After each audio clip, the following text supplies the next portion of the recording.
ask the young actors na kasama dito na ano yung pakiramdam nila na sila ay naisa lang sa isang bigating proyektong ito yung mga bagong tatayaan. Yes, yun nga eh. Let's start with Jana. Well, for me, it's a privilege po na makatrabaho mga magagaling na artista. And I'm also really blessed because I work very closely with Miss Jody and Miss Maricel with each of my scenes. Naku, hindi ka ba kinabahan sa mga ganong eksena? Yun nga po, grabe talaga yung preparation ko. Pagbabasa ko ng script to make sure na makakasabay talaga ako lalo na sa standards ni Direk Manny mo. Oh my God! So, ayun. I can't wait then to watch. So, Hindi na panoorin. Hindi nga naman natin kasi sa rating natin kanina. Yeah. Miguel? Ito naman suki na natin, MJ, di ba? Nag-anak na yun ni Juday. Oo! Kinabahan po ako nung una po. Pero as tumagal po yung show, mas in-accept po ako ng Lavender Fields na family ko.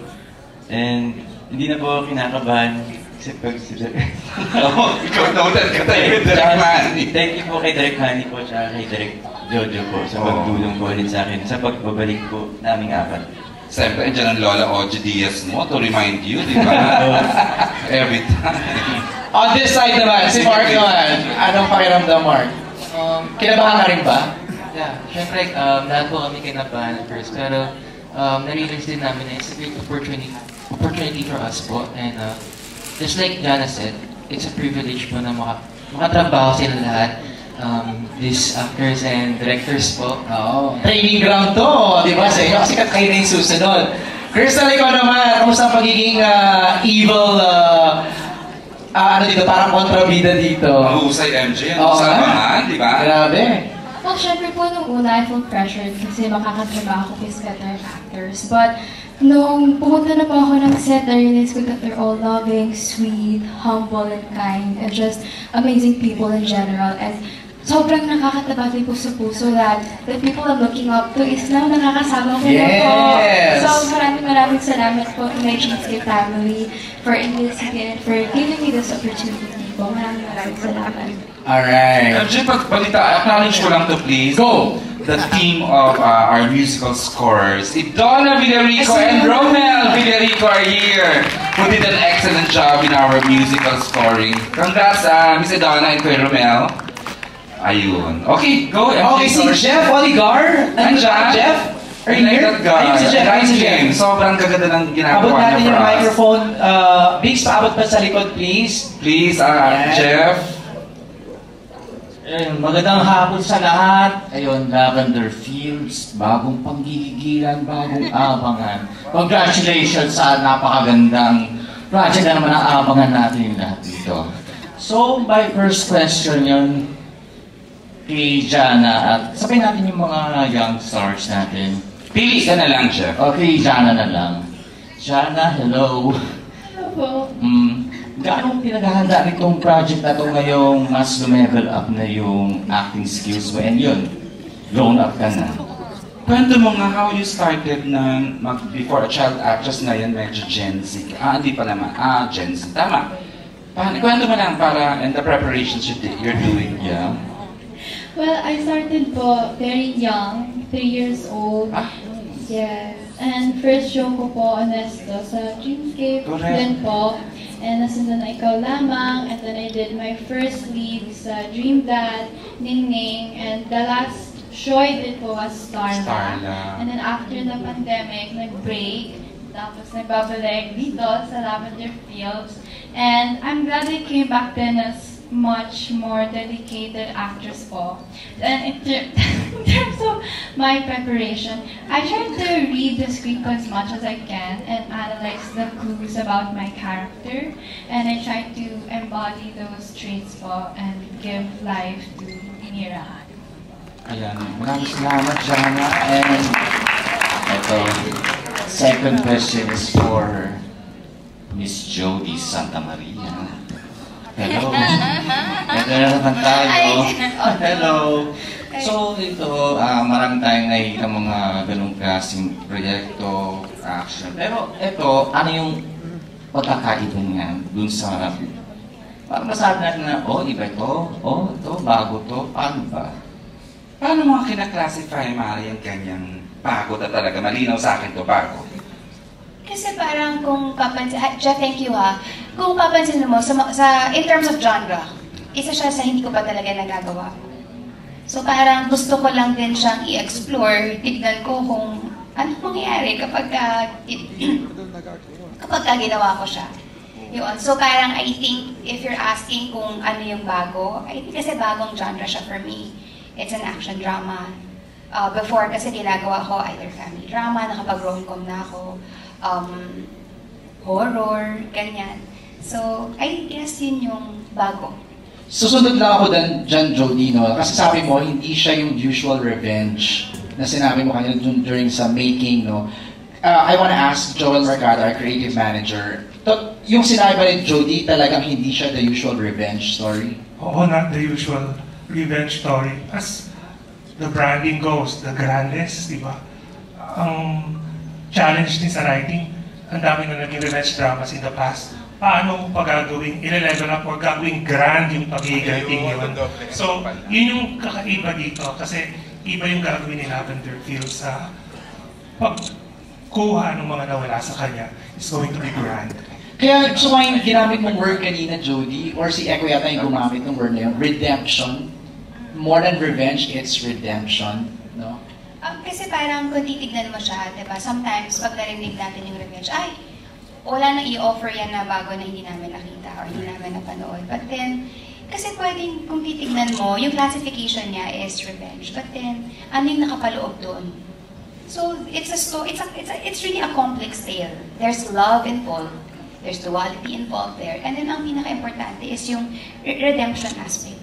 Diba? Parang hindi ka naman mabubuhay lang or gugustuhin mo lang, papangalan ka para lang maghiganti. And sometimes, hindi yung paghihiganti mo, hindi naman para makasakit ka talaga ng tao.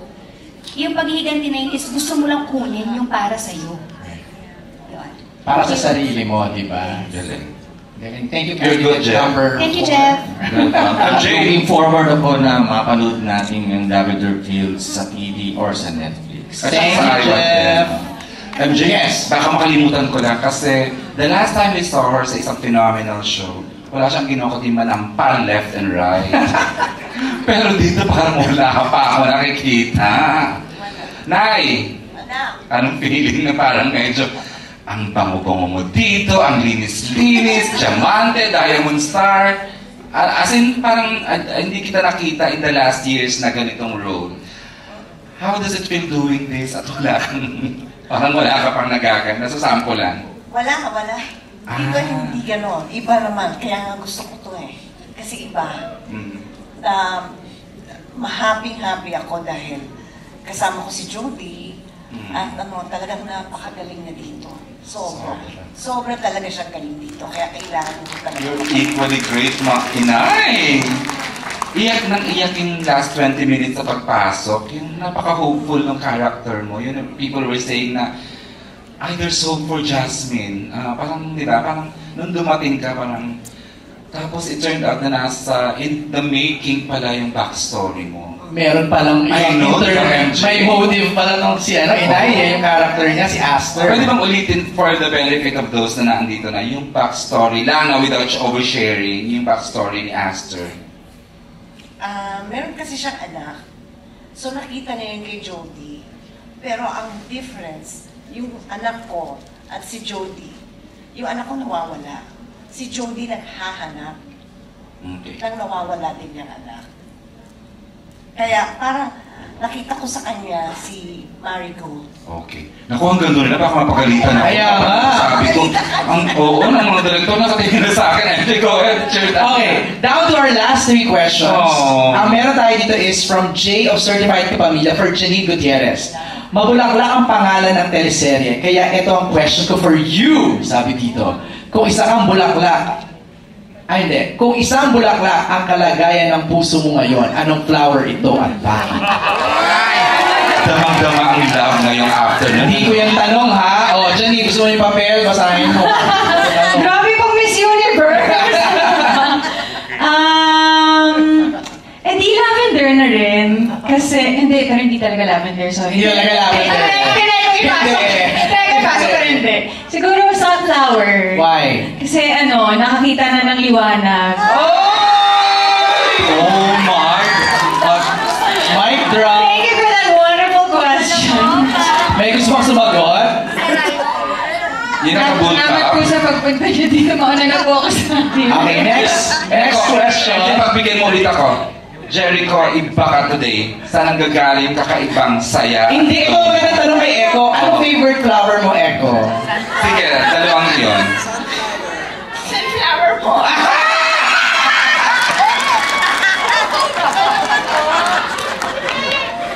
Kasi po gusto ko Saan ang gagaling kakaibang saya? Sobra ka nag-share ng sobra na we never saw you this before. Pero ngayon, ang saya-saya ng mo, Eko. Kay Janine. Sorry, may press con pala.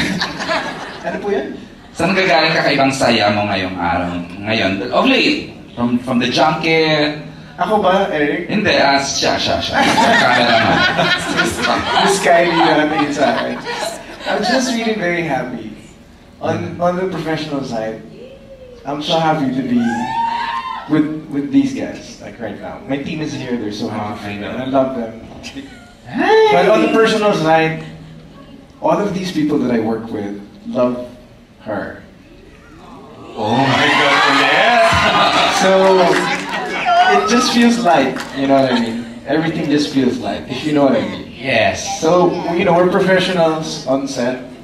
We can joke about it off screen, but when we step there, so it's just like there's a really good balance. Eko,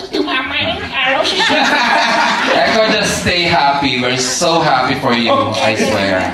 Okay, MJ, tuloy mo na. Eto, kay Jody Santa Maria pa rin, mula kay J of Certified Kapamilya.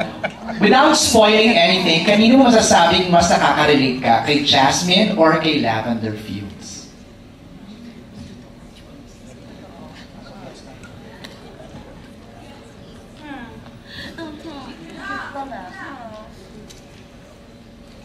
Pareho kasi sila eh. Yung kay Jasmine kasi yung pagiging positibo niya sa buhay. Siya yung tipong karakter na parang walang masamang tinapay sa kanya. Kung makikita mo siya doon sa panahon ng buhay niya, prior niya nakilala si Arthur. Ano siya lang siya, parang masayahing tao. Simple. Si Lavender naman, nakaka-relate ako sa kanya, I guess. Siguro, kasi syempre paglalaban mo naman din talaga kung para sa'yo, hindi ba? I think, hindi lang ako pero yung audience, pag napanood nila si Jasmine or si Lavender, I'm sure mahahanap nila yung sarili nila sa kanilang parehong character or makaka-relate sila. Yun.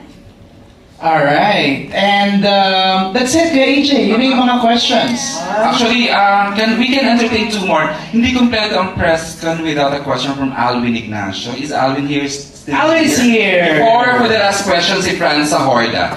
Alwin, miss kita. Ayan. Another intelligent question. Mahusay ito. Talagang pre-measure ko siya dun sa mahusay ito.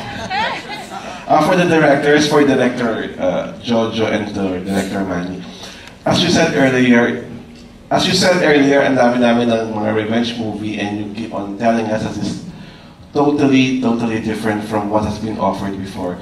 So I'm just wondering, bakit nyo gustong paniwalaan kaming lahat na ibang-iba talaga ang Lavender Fields?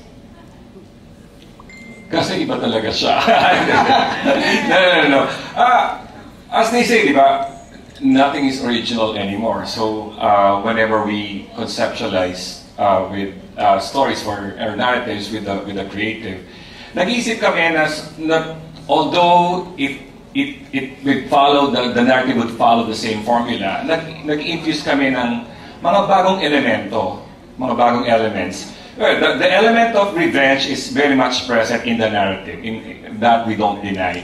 But how we presented, the characterization are different, all these characters are gray, no one is white. Even yung like Janine, no? She's playing a very negative role here. Pero maintindihan mo why she's going through that process of hurting people in the story, no? Tapos siguro first time din namin magpapakita na mga babae doing fight scenes, action sequences. Okay, imagine the wife, the legal wife, and the mistress. Instead nagsasampalan, they do mixed martial arts, no? And mahawak ng barel, no? And these are women who are very empowered. Okay. Yun, maraming pagkakaiba. I hope you discovered yung mga elements that were infused in the narrative as you watch it every night. And hopefully, makita na, yes, it's still the revenge story that we don't deny, but may mga bago tayong makikita doon sa kwento. Ang galing ng explanation. Imbis na sasampalan, nag-action scenes yung dalawang babae over a guy. Okay. Direct Jojo, would like to add to that?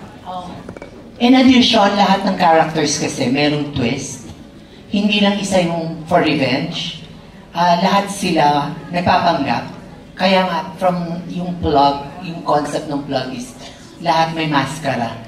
So lahat sila merong kanya-kanyang pagtatago in order to find the real truth. Okay, thank you very much. Thank you. Thank you. MJ, I think we can no longer accommodate. Franz, I think medyo lang, we need to wrap this up because limited time. You may now... no, let's ask the lead cast. Yeah. Yes, Jerry. No. It's a question that's always that always keeps popping up. Why are we gonna watch this? Why are we gonna watch that? Why are we gonna watch this? Why are we gonna watch that? Why are we gonna watch this? Thought ko lang. But look, the fact that you guys are all here in the cinema and you watch this with us, and hopefully you guys really enjoyed it. This is cinema quality kind of entertainment. We're bringing it to your homes via Netflix and all of these, stations, A to Z, Kapamilya Network and everything. I'm very, very proud of the team, especially Jody, Janine, Sir Albert, Sir Edu, sayang wala sila dito. Because what we bring out here in the show for every character is truth. If you're saying, napanood na namin yung Higante, napanood na namin yung ganyan, we have been playing characters for a very, very long time. We've been playing with these emotions for a very long time.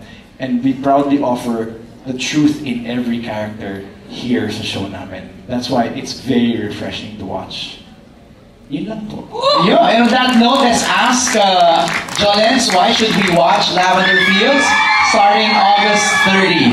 Siguro narinig na po ng lahat kung bakit nga talaga dapat panoorin ng Lavender Fields. And salamat. At para sa akin, ang isang biyahe ay hindi aandar kung hindi magtutulong-tulong ang lahat.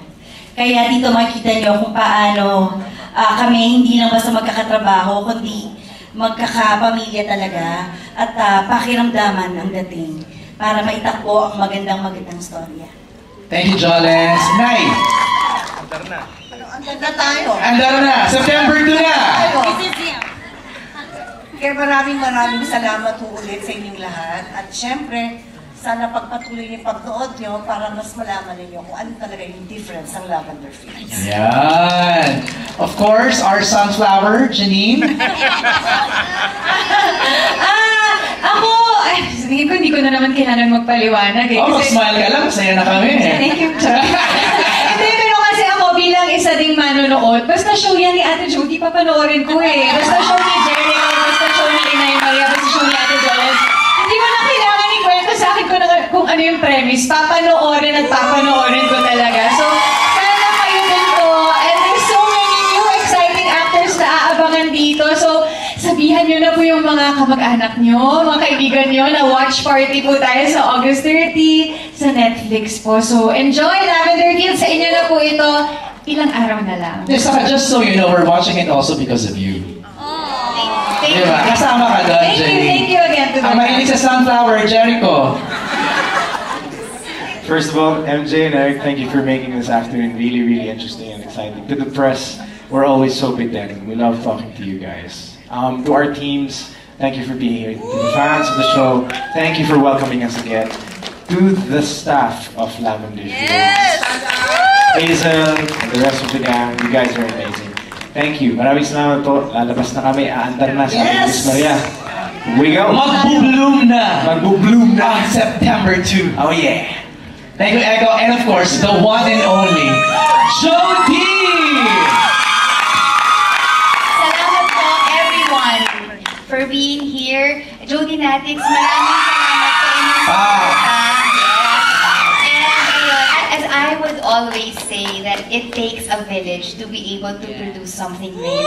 So, this is a product of, parang collaboration po ito ng napakaraming talento, napakaraming utak, and we're just so proud and happy na mapapanood niyo na po finally ang Lavender Fields. Salamat po sa inyo. God bless you all.